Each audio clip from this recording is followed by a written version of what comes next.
我会尽快得到陨落心炎，替你炼制出躯体的。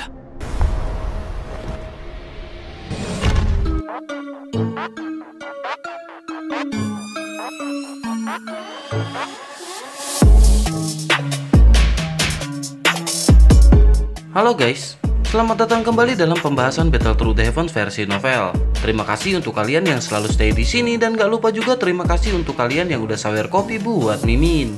Buat kalian yang baru banget datang, jangan lupa subrek dan bagiin video ini ke kawan-kawan. Kuilah tanpa berlama-lama lagi, kita kancutkan ceritanya.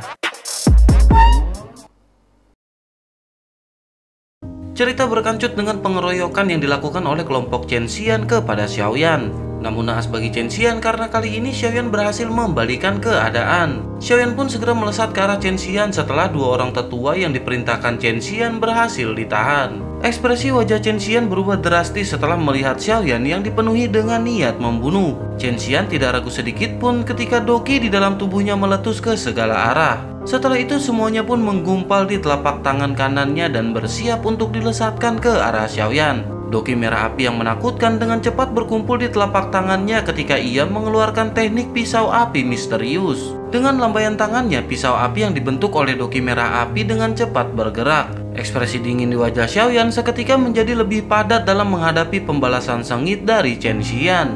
Tangan Xiaoyan pun segera membentuk cakar saat nyala api hijau giok melonjak keluar. Tak lama setelah itu, api pun berubah menjadi seperti sarung tangan api yang melilit di tangan Xiaoyan. Ledakan pun terjadi ketika tinju dengan telapak tangan saling bertemu. Beberapa batu besar mulai retak dan bahkan beberapa batu mulai meledak menjadi pecahan batu yang tak terhitung jumlahnya. Tabrakan tinju dan telapak tangan menyebabkan ekspresi dari Chen Xian seketika memucat. Sementara itu di sisi lain, ekspresi Xiaoyan tidak berubah sedikit pun ketika berhadapan dengan pembalasan sengit dari Chen Xian. Tak lama setelah benturan, sebuah kekuatan menakutkan melonjak keluar dari telapak tangan Xiaoyan seperti banjir. Pertahanan doki di dalam tubuh Chen Xian pun seketika runtuh di bawah kekuatan ini. Seteguk darah segar segera dimuntahkan dari mulut Chen Xian bersamaan dengan suara retak yang terdengar dari tangan kanannya. Tubuhnya seketika terbang ke belakang dan menabrak batu gunung yang sangat besar, mengguncang batu itu sampai banyak retakan kecil terbentuk. Sesaat kemudian suara retak akhirnya terdengar dan batu besar tersebut pun hancur berantakan menjadi debu. Banyak tatapan di bukit menatap ke arah Chen Xian yang tampak sangat menyedihkan setelah ambruk di tumpukan debu. Mereka semua diam-diam menelan seteguk air liur dan tatapan mereka beralih ke arah Xiaoyan dengan rasa takut tambahan. Sementara itu tatapan Song Qing dan Cao Ying juga berhenti pada Chen Xian yang tampak menyedihkan. Ekspresi dari keduanya pun berbeda. Ekspresi Song Qing saat ini berubah menjadi suram karena ia memiliki sedikit persahabatan dengan Chen Xian. Sementara itu di sisi lain Cao Ying tampaknya sangat tertarik dengan pertarungan antar pria semacam ini. Tak lama setelah itu, pria tua dengan nama keluarga Bai yang telah diguncang oleh Xiaoyan akhirnya memulihkan kekuatannya. Ia segera berteriak kepada Xiaoyan bahwa ia telah berlebihan. Pria tua pun segera melirik ke arah Chen Xian yang terluka parah dan ekspresinya seketika berubah. Ia pun segera berteriak dan bersamaan dengan itu tubuhnya berubah menjadi kilat saat ia bergegas menuju ke arah Xiaoyan. Menanggapi hal itu, Xiaoyan pun sedikit mengerutkan keningnya, kemudian tatapannya beralih ke arah Chen Xian yang ada di tumpukan debu. Dengan segera Xiaoyan pun tersenyum dingin dan tubuhnya seketika bergerak hingga akhirnya ia pun bergegas menuju ke Chen Xian. Dari kelihatannya, Xiaoyan sepertinya berencana untuk memberikan pukulan terakhir kepada Chen Xian yang terluka parah. Tindakan Xiaoyan dapat dibaca oleh lelaki tua bermarga Bai tersebut hingga akhirnya ia pun segera mengejar Xiaoyan. Xiaoyan pun meneng baik karena ia memang sudah berniat untuk membunuh Chen Xian. Saat itu mereka hanya memiliki konflik kecil di pameran dagang alkemis, tetapi orang ini telah pergi menyelidiki Xiaoyan. Setelah itu Chen Xian malah menjual informasi ini kepada Hall of Soul, mengakibatkan Xiaoyan hampir terbunuh. Jika Xuan Kongzi tidak tiba-tiba turun tangan pada malam itu, kemungkinan besar Xiaoyan tidak punya pilihan lain selain menggunakan teratai api pemusnahan. Di sisi lain, kekejaman di mata Chen Xian segera digantikan oleh kepanikan saat ia melihat Xiaoyan yang bergegas ke arahnya dengan niat membunuh. Ia pun segera berteriak kepada Xiaoyan jika ia berani membunuhnya, maka sekte Xuan yang mendalam pasti tidak akan melepaskannya. Xiaoyan benar-benar mengabaikan teriakan dari Chen Xian karena niatnya memang benar-benar untuk membunuh dirinya. Ekspresi ganas melintas di wajah Xiaoyan sebelum akhirnya pedang berat Xiaoyan pun segera dihempaskan menuju ke kepala Chen Xian. Serangan Xiaoyan benar-benar tanpa ampun dan jelas ia bermaksud untuk mengambil nyawa Chen Xian dengan pedangnya. Bersamaan dengan itu, sebuah teriakan yang meminta Xiaoyan berhenti pun segera terdengar di telinganya. Xiaoyan sedikit mengerutkan keningnya namun ia mengabaikan teriakan tersebut. Sebaliknya, kecepatan dari jatuhnya pedang pun semakin meningkat. Sosok orang yang berteriak seketika mengeluarkan teknik perisai api lumpur misterius membuat tanah di depan Chen Xian tiba-tiba bergetar. Dengan segera ledakan kecil pun terdengar dan tanah melonjak seperti air dalam banjir hingga akhirnya bercampur dengan nyala api berwarna kuning tua. Tanah yang melonjak pun segera membentuk perisai yang sangat tangguh di depan Chen Xian dengan api kuning tua yang aneh menempel di perisai.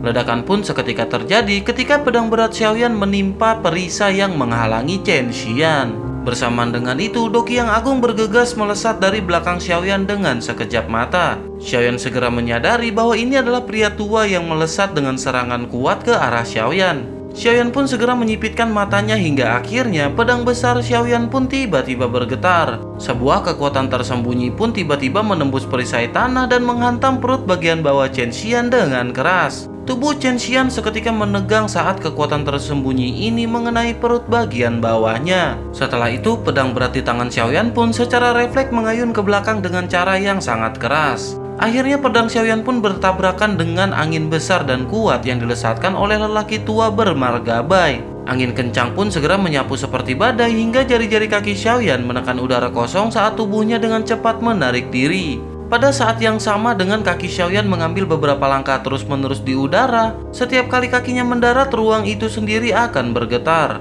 Hal ini berlanjut selama beberapa langkah sebelum Xiaoyan dengan paksa menstabilkan tubuhnya. Serangan ganas dari lelaki tua bermargabai ini benar-benar sangatlah kuat. Jika serangan ini mendarat di punggung Xiaoyan yang tak berdaya, maka itu mungkin akan memberinya cedera yang serius.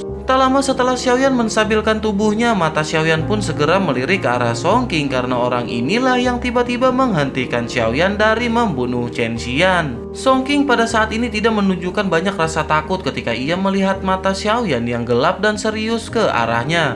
Dengan posisinya di Pil Tower, ia tidak perlu takut kepada Xiaoyan. Ia pun segera berkata kepada Xiaoyan bahwa saudara Chen saat ini telah bergabung dengan aliansi sementara mereka. Xiaoyan seharusnya tidak mencoba untuk membunuhnya karena saat ini kekuatan semua orang adalah modal bagi mereka untuk mengalahkan binatang buas di pegunungan 10.000 obat. Apakah tindakan Xiaoyan ini merupakan upaya untuk menghentikan mereka semua agar tidak lolos seleksi? Seketika Xiaoyan menyadari bahwa Song Qing ini adalah orang yang cukup kejam. Kata-katanya telah menempatkan Xiaoyan dalam posisi yang menentang banyak alkemis yang hadir. Menanggapi perkataan dari Song Qing, Xiaoyan pun segera tertawa kemudian berkata berdasarkan apa yang Song Qing katakan, sepertinya hanya Chen Xian lah yang boleh membunuh Xiaoyan. Song Qing pun sedikit mengerutkan keningnya sebelum akhirnya berkata bahwa kakak Chen Xian hanya memerintahkan seseorang untuk menangkap Xiaoyan. Bukankah faktanya Xiaoyan pada saat ini masih baik-baik saja dan membuktikan apa yang dimaksud oleh Song Qing? Xiaoyan pun tersenyum dan meledek dengan berkata kemampuan Song Qing untuk mengubah kebenaran memang sebuah bakat. Chen Xian secara pribadi mengatakan bahwa ia ingin Xiaoyan mengalami nasib yang lebih buruk daripada kematian. Jangan bilang bahwa mereka yang hadir di sini tidak mendengar kata-kata tersebut. Orang-orang di sini tidaklah bodoh dan tidak akan ada yang mendengarkan kata-kata dari Song Qing. Jika Song Qing saat ini benar-benar tidak senang, maka lu jual gue beli. Ekspresi Song Qing sedikit terkejut hingga akhirnya ia melihat sekeliling dan menyadari bahwa para alkemis tidak mengungkapkan permusuhan apapun kepada Xiaoyan. Setelah itu Song Qing pun berkata bahwa kemampuan seorang alkemis tidak terletak pada pertempuran dan pembunuhan. Jika Xiaoyan benar-benar memiliki kemampuan, maka ia akan menunggu Xiaoyan di Pil Gathering. Sementara itu di sisi lain, Xiaoyan masih tidak mempedulikan perkataan dari Song Qing hingga akhirnya ia menarik Earth Demon Puppet dan segera melesat dan berdiri di samping Xiaoyan. Menyadari hal tersebut, tetua yang ditahan oleh Earth Demon Puppet pun segera melesat ke arah Chen Xian. Kedua sesepuh pun muncul di samping Chen Xian yang telah dibuat pingsan oleh Xiaoyan. Tangan mereka pun segera menyentuh lengan Chen Xian dan memeriksa luka yang dideritanya. Salah seorang tetua seketika berteriak bahwa Xiaoyan telah menghancurkan pembuluh darah pemimpin sekte junior. Ekspresi Song Qing seketika berubah saat ia mendengar perkataan dari lelaki tua tersebut. Vena adalah aliran jalur yang paling penting bagi setiap praktisi Doki. Jika ada masalah yang terjadi pada mereka, maka hal itu bisa dengan mudah mengakibatkan seseorang menjadi sampah yang tidak bisa berlatih Doki. Meskipun ada beberapa obat tingkat tinggi yang mampu memperbaiki pembuluh darah seseorang, namun mereka bergantung pada keseriusan dari cederanya. Saat ini, pembuluh darah di dalam tubuh Chen Xian telah benar-benar hancur oleh serangan Xiaoyan dari sebelumnya. Peluang untuk pulih sepenuhnya dari cedera serius seperti itu sangatlah kecil.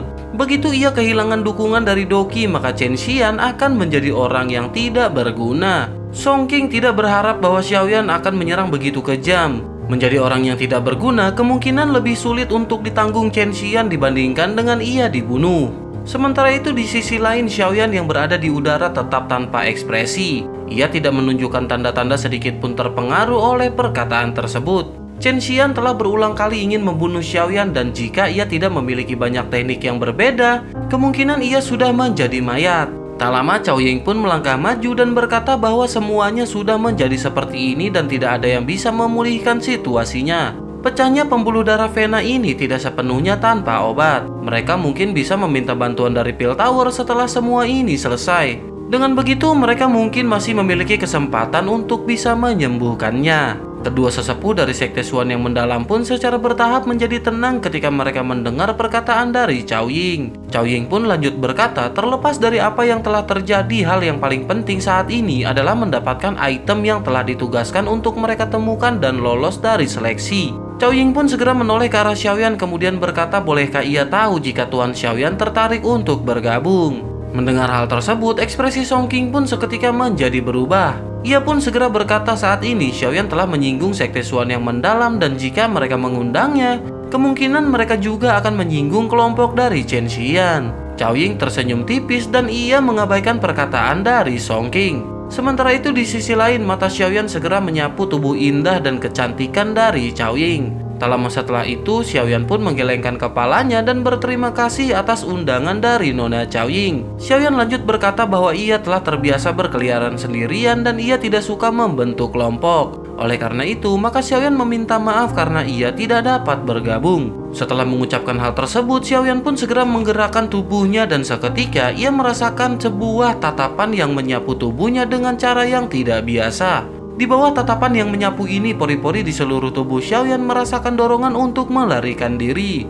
Xiaoyan pun segera mengerutkan keningnya dan tatapannya beralih mencari sumber tatapan yang mengarah ke arah Xiaoyan. Seketika tatapan Xiaoyan pun berfokus di salah satu tepi bukit. Ada seorang pria berpakaian hitam berdiri dengan tangan yang ada di belakang punggungnya. Sudut mulut pria ini perlahan terangkat menjadi senyum aneh setelah merasakan tatapan dari Xiaoyan. Seketika Xiaoyan pun menyadari bahwa orang misterius berpakaian ini sepertinya memiliki kekuatan di tingkat Dozun. Xiaoyan pun bergumam di dalam hatinya bahwa pil gathering ini memang tempat yang dipenuhi oleh para ahli yang tersembunyi dan tak disangka ada keberadaan yang begitu kuat. Sementara itu di sisi lain, Song King segera berkata kepada Cao Ying untuk melupakan semuanya. Saat ini, Cao Ying tidak perlu bertindak baik untuk Xiaoyan. Cao Ying telah bersikap baik untuk Xiaoyan namun ia tidak menghargai bantuan tersebut. Xiaoyan pun tidak menanggapi perkataan dari Song King sebelum akhirnya ia berkata bahwa permasalahan hari ini akan berakhir di sini dan Xiaoyan pun berpamitan.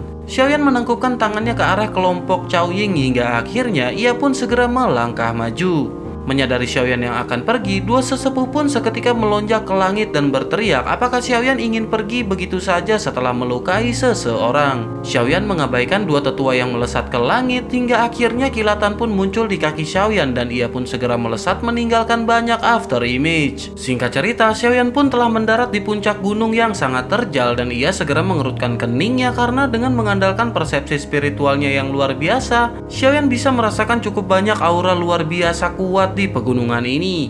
Di antara aura ini yang paling menakutkan bagi Xiaoyan adalah di arah timur laut.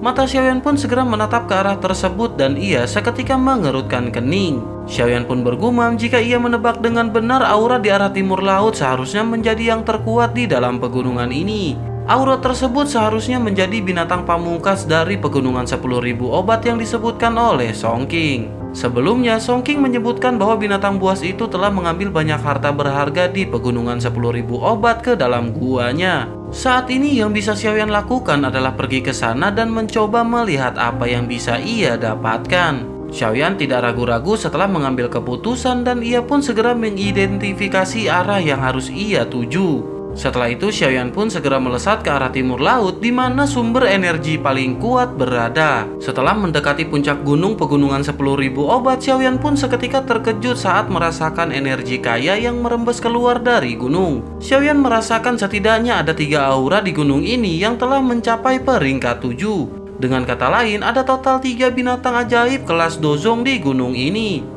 Selain 3 aura ganas ini, Xiaoyan juga merasakan aura tersembunyi dengan keganasan mengerikan yang samar-samar merembes turun dari gunung. Jelas pemilik aura ini seharusnya menjadi pemimpin dari pegunungan ini dan binatang buas paling ganas yang pernah dibicarakan Song King. Xiaoyan pun bergumam dalam hatinya bahwa kekuatan tersebut benar-benar sangat kuat. Apalagi dari keganasan yang merembes keluar dari auranya itu jelas bukan binatang buas yang harus disinggung. Tak lama, Xiaoyan tiba-tiba merasakan aura menyelidik yang samar-samar menyapu tubuhnya saat ia bergegas ke pegunungan. Hati Xiaoyan seketika menjadi tegang hingga akhirnya kekuatan spiritual Xiaoyan pun buru-buru melonjak keluar dan melilit tubuhnya. Xiaoyan menggunakan kekuatan spiritualnya yang tak terlihat untuk menyembunyikan aura dari dirinya. Seketika aura menyelidik pun berhenti sejenak dan kembali untuk memindai area beberapa kali sebelum perlahan pergi. Xiaoyan pun menghela nafas lega di dalam hatinya setelah ia merasakan aura menyelidik menjadi jauh. Tubuhnya pun segera bergerak dan melesat menuju ke arah puncak gunung. Tak lama, Xiaoyan pun berhenti di tengah pegunungan dan ia segera menutup matanya. Xiaoyan menghirup dalam-dalam aroma tenang yang perlahan menyebar di udara. Xiaoyan pun bergumam bahwa ini sepertinya adalah aroma dari pil Soul Serum. Xiaoyan pun tiba-tiba membuka matanya dengan kegembiraan yang melonjak. Pil Soul Serum ini adalah salah satu bahan obat utama yang ia butuhkan untuk dicampur dengan Core Soul Marrow. Benda ini benar-benar sangat langka dan tidak disangka ia bisa menemukannya di sini. Pegunungan 10.000 obat ini benar-benar sesuai dengan reputasinya. Xiaoyan pun bergegas ke arah di mana aroma tenang tersebut berasal hingga beberapa menit kemudian Xiaoyan pun tiba-tiba berhenti. Mata Xiaoyan segera menatap area di depannya dan merasakan adanya aliran. Sumber aliran itu adalah batu berukuran 10 meter dan tertutup lumut hijau. Di tengah batu tersebut ada lubang dan samar-samar terlihat cairan kental hijau giok di dalamnya. Xiaoyan seketika menyadari bahwa aroma tenang yang dipancarkan berasal dari tempat tersebut. Kegembiraan di mata Xiaoyan pun menjadi lebih intens saat ia melihat hal tersebut. Mata Xiaoyan pun dengan hati-hati menyapu setelah bergeser dari lubang batu dan sesaat kemudian ia terkejut menemukan bahwa tidak adanya jejak sedikit pun dari binatang ajaib. Xiaoyan sedikit mengerutkan keningnya karena permasalahan ini sungguh di luar kebiasaan. Mustahil bagi binatang ajaib lainnya untuk sepenuhnya mengabaikan harta seperti pil Soul Serum. Setelah itu, tatapan Xiaoyan pun beralih tidak jauh ke bawah batu. Tempat tersebut adalah sumber aliran dan itu adalah kolam dalam yang berukuran sekitar 50 meter. Kolam tersebut sangat dalam dan Xiaoyan yakin bahwa ada binatang ajaib yang tersembunyi di dalam kolam tersebut. Namun Xiaoyan tidak merasakan apa-apa dan meyakini bahwa kemampuan binatang ajaib ini untuk menyembunyikan auranya benar-benar sangatlah hebat. Selain itu, Xiaoyan juga tidak mampu mengidentifikasi jenis binatang ajaib apa yang berada di sana. Ketika Xiaoyan sedikit merenung, tiba-tiba Xiaoyan dikejutkan dengan beberapa sisik berwarna hijau pucat dari kejauhan yang muncul. Sisik seukuran telapak tangan dan mereka ditutupi dengan banyak garis misterius. Sisik-sisik tersebut secara acak jatuh di sekitar tempat tersebut dan beberapa memanjang ke kolam yang dalam. Kilatan dingin pun melintas di mata Xiaoyan sebelum akhirnya ia melambaikan tangannya dan kekuatan hisap segera melonjak menarik sisik. Sisik pun segera berada di tangan Xiaoyan hingga akhirnya ia pun segera mengidentifikasi sisik tersebut. Xiaoyan pun bergumam, sisik ini berwarna biru dengan garis-garis di atasnya persis seperti bentuk ular. Kadang-kadang pola harimau bercampur di dalamnya dan jika Xiaoyan menebak dengan benar, binatang ajaib yang melindungi serum jiwa pil ini seharusnya adalah binatang ajaib afinitas air yang sangat langka. Xiaoyan pun bertanya-tanya apakah ini adalah ular harimau air misterius. Xiaoyan menghela nafas lega di dalam hatinya setelah mengidentifikasi magical beast yang tersembunyi. Binatang ajaib ini mungkin ganas tetapi ia punya cara untuk menghadapinya. Setelah mendapatkan ide untuk menghadapi binatang ajaib tersebut, Xiaoyan pun mundur sekitar 100 meter sebelum akhirnya mengeluarkan pohon buah dari cincin penyimpanannya. Pohon buah ini disebut pohon abadi awan mabuk air. Buah di atasnya disebut buah awan air dan ada energi afinitas air yang sangat padat di dalamnya. Buah ini memiliki daya tarik yang kuat untuk beberapa binatang ajaib afinitas air. Selain itu, energi di dalamnya sangat besar kuat menyebabkan buah memiliki cairan mabuk khusus di dalamnya. Efek dari cairan mabuk ini sangat fantastis, bahkan binatang ajaib tingkat 7 akan mabuk dan tertidur setelah menelannya. Setelah itu, Xiaoyan pun dengan hati-hati mengubur pohon abadi awan mabuk air di bawah tanah. Setelah mengubur pohon abadi awan mabuk air ini, tubuh Xiaoyan pun bergerak dan ia melompat ke pohon yang sangat besar. Tubuhnya tersembunyi di dahan-dahan hijau yang rimbun dan tatapannya menembus celah saat ia mengamati kolam. Aura Xiaoyan benar-benar ditarik pada saat ini menghindari deteksi dari binatang ajaib.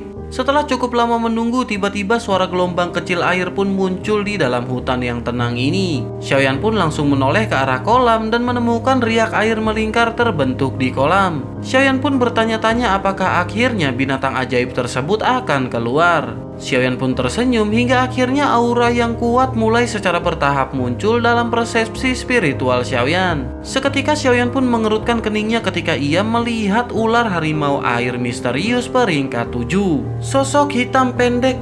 Apaan? Sosok hitam pendek dengan panjang yang hanya sekitar 2 meter dan tubuhnya ditutupi sisik berwarna biru dan garis-garis pada sisiknya tampak seperti pola harimau. Xiaoyan sedikit mengangguk saat ia melihat ular macan air misterius muncul dan mungkin hal itu tampak sedikit kecil, tetapi jika memasuki mode pertempuran, kemungkinan besar ia akan membengkak hingga berukuran 100 meter. Pada saat itu, hanya dengan mengayunkan ekornya saja bisa membuat seluruh gunung terbelah.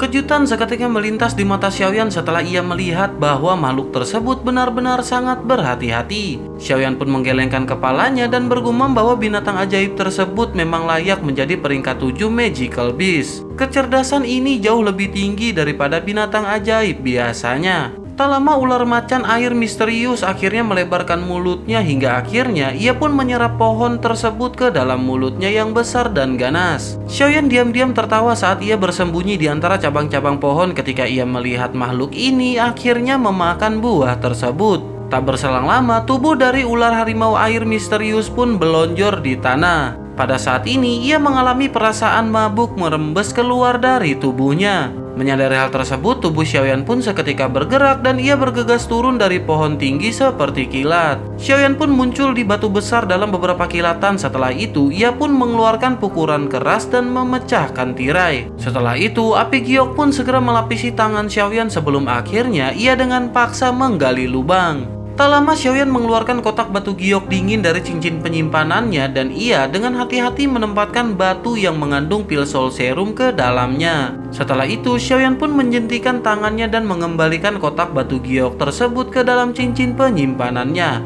Tubuh Xiaoyan pun bergerak tanpa ragu sebelum akhirnya ia bergegas menuju ke hutan yang jauh di ketinggian dalam beberapa lompatan. Xiaoyan menyadari meskipun efek buah awan air sangat kuat, namun itu tidak dapat bertahan lama. Dengan kekuatan ular macan air misterius, kemungkinan besar ia akan bangun dalam 2 hingga 3 menit. Jika Xiaoyan pergi terlambat, maka ular macan air misterius yang marah pasti akan mengejar Xiaoyan. Prediksi Xiaoyan ini terbukti benar karena setelah ia melarikan diri dari kolam, raungan marah bergema di atas gunung dengan cara yang mengguncang bumi. Xiaoyan pun masih bisa mendengar suara raungan tersebut dari jarak yang sangat jauh. Jelas ular macan air misterius melepaskan amarahnya pada saat ini.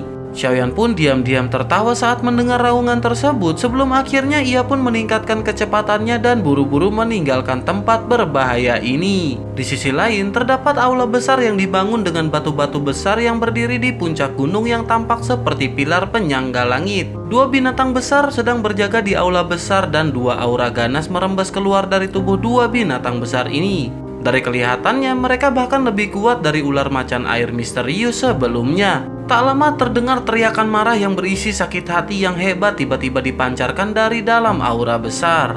Terdapat seorang pria besar yang tampak kekar di antara banyak harta alam yang tergeletak di dalam aula.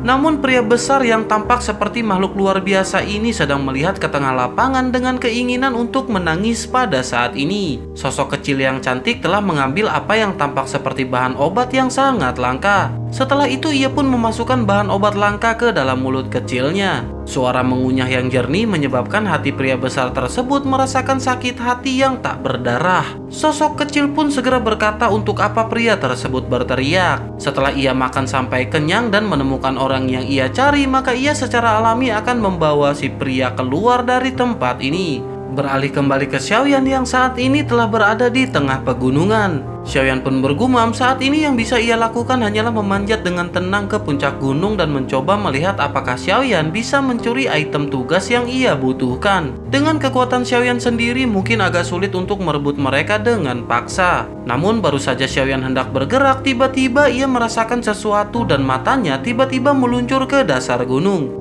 Riak energi yang sangat kuat tiba-tiba meletus dari tempat tersebut dan riak semacam ini bukanlah fluktuasi energi biasa. Xiaoyan tanpa sadar mengerutkan keningnya ketika ia merasakan fluktuasi semacam ini. Jika Xiaoyan bisa merasakannya, maka binatang buas juga pasti akan bisa merasakannya. Dengan demikian, hal itu pasti akan menarik perhatian mereka.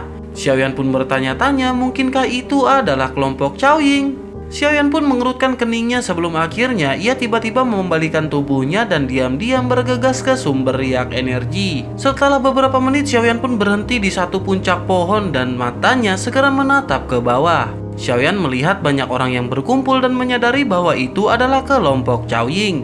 Namun Xiaoyan terkejut setelah menyadari di sekitaran mereka terdapat penghalang spiritual. Hati Xiaoyan tiba-tiba menjadi dingin setelah melihat hal tersebut dan seketika ia menyadari bahwa orang yang disebut dengan Old Mugu telah menggunakan benda ini pada malam itu.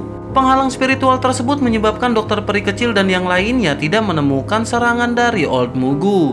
Xiaoyan pun bergumam sepertinya ada yang salah di tempat ini. Dari kelihatannya sepertinya seseorang sedang bersiap untuk menyerang kelompok Caoying. Selain itu, orang yang menyerang mereka jelas memiliki kekuatan yang sangat menakutkan. Penghalang spiritual seperti ini bukanlah sesuatu yang bisa dibangun oleh seorang ahli di tingkat biasa. Xiaoyan pun seketika bertanya-tanya apakah ini perbuatan dari pria berpakaian hitam tersebut. Xiaoyan pun berpikir bahwa orang ini benar-benar kejam dan berpikir untuk menghabisi semua orang yang ada di sini. Songqing dan Caoying adalah orang-orang yang berpotensi untuk memperebutkan tempat juara di gathering ini. Jika kedua orang ini terbunuh, ketika Xiaoyan berpikir, tiba-tiba sebuah suara terdengar di telinga Xiaoyan. Songqing segera bertanya, apakah maksud dari tuan ini? Menanggapi pertanyaan tersebut, sosok pria berjubah hitam pun segera tertawa kemudian berkata, dua jenius muda dari Pil Tower, reputasi ini memang luar biasa. Namun ia hanya bisa menggunakan taktik seperti ini untuk menjadi juara. Mendengar hal tersebut, Caoying pun segera bertanya bolehkah ia tahu siapakah senior ini. Apakah ia tidak takut Pil Tower akan mengusut permasalahan ini jika ia membunuh mereka semua? Menanggapi hal tersebut, pria berpakaian hitam pun segera tertawa kemudian berkata semua orang di sini akan mati, oleh karena itu Pil Tower tidak akan menyadarinya. Banyak alkemis di sekitar tiba-tiba menjadi marah setelah mendengar kata-kata tersebut. Mereka semua tanpa basa-basi segera menarik senjata mereka dan mata mereka menunjukkan kilatan sengit saat mereka menatap pria berpakaian hitam. Bersamaan dengan itu, Songqing pun berteriak dengan marah, bukankah ia terlalu sombong? Ada begitu banyak orang dari mereka di sini dan apakah ia berpikir bahwa mereka takut kepadanya? Senyum aneh di wajah pria berpakaian hitam tiba-tiba menyebar setelah mendengar perkataan tersebut. Banyak alkemis yang mengelilinginya tiba-tiba mengeluarkan suara yang menyedihkan. Lebih dari belasan kepala manusia mengeluarkan darah yang membumbung ke langit dengan pilar darah merah cerah. Perubahan yang tiba-tiba dan tak terduga ini telah menyebabkan Songqing maupun Xiaoyan yang tersembunyi seketika terkejut. Tatapan mereka buru-buru beralih ke langit dan melihat lebih dari selusin sosok dengan niat membunuh yang tajam dan aura yang luar biasa kuat menyebabkan ekspresi semua orang berubah. Dalam waktu kurang dari 1 menit, banyak alkemis yang hidup sebelumnya sekarang telah menjadi mayat. Kelompok Caoying dan Songqing benar-benar sangat terkejut dengan perubahan tak terduga ini. Dengan segera, Doki pun buru-buru keluar dari tubuh mereka dan memblokir sosok-sosok tajam yang datang menyerang. Di sisi lain, ekspresi Xiaoyan sedikit berubah setelah ia melihat pembantaian yang tiba-tiba terjadi di dalam hutan. Xiaoyan tidak dapat menemukan orang-orang yang tersembunyi ini sejak awal. Apalagi dari kelihatannya, sepertinya mereka sebenarnya dari geng yang sama dengan pria berpakaian hitam tersebut. Tak lama, ada beberapa orang yang tidak dapat bertahan lebih lama lagi dalam menghadapi pembunuhan tiba-tiba dari belasan sosok tersebut. Mereka pun buru-buru mengambil batu spasial dari cincin penyimpanan mereka dan dengan cepat menghancurkannya. Ruang seketika menjadi terdistorsi dan mereka hendak melarikan diri. Menanggapi hal itu, pria berpakaian hitam pun segera berkata bahwa ia telah mengatakan sebelumnya tidak akan ada seorang pun di sini yang bisa pergi. Ia pun segera tersenyum melihat mereka yang mencoba melarikan diri. Ia pun dengan lembut melambaikan lengan bajunya dan riak spasial yang tak terlihat segera menyebar.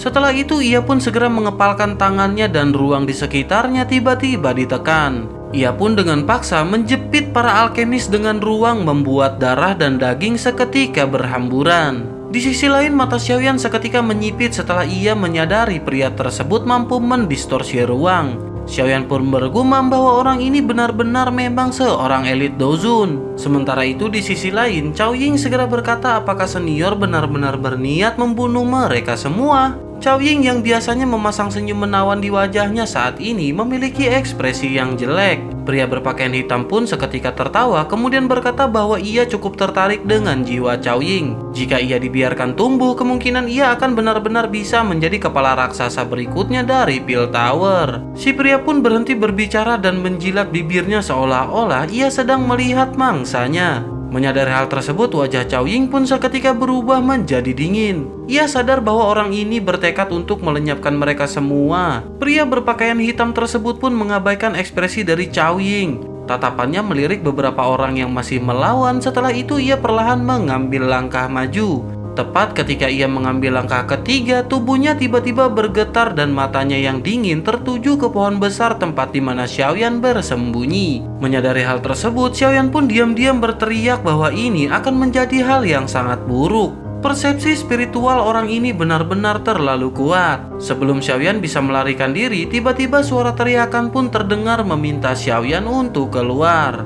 Si pria pun segera melambaikan tangannya dan kekuatan hisap yang mengerikan melonjak keluar membuat pohon besar di sekitarnya hancur menjadi debu. Sosok Xiaoyan ditarik ke depan lebih dari belasan meter sebelum akhirnya Xiaoyan pun dengan paksa menstabilkan tubuhnya. Namun sialnya saat ini Xiaoyan sudah mendarat di bagian dalam penghalang spiritual.